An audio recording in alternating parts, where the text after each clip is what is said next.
guys, it's Kiki. Welcome back to another video.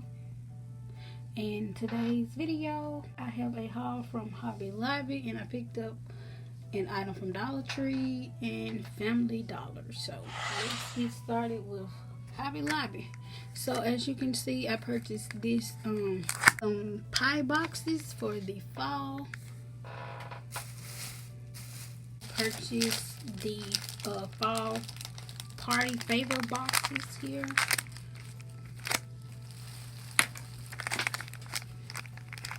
Treat boxes as well as the pumpkins.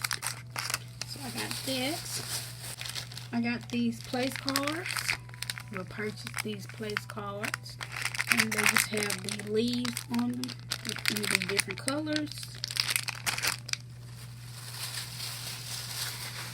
And last but not least, from Hobby Lobby, I purchased this cupcake display. It kind of looks like a rose, so it's very cute. So, and now to Dollar Tree, purchased this lipstick, hydrating lipstick in Natural Shine by LA Colors.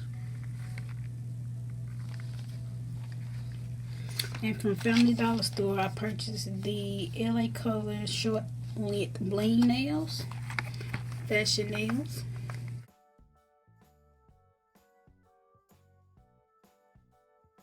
So you guys, that completes my haul. Don't forget to hit that notification bell so you'll be notified every time I upload. Don't forget to like, comment, and subscribe, and I'll catch you guys in my next video. Bye guys.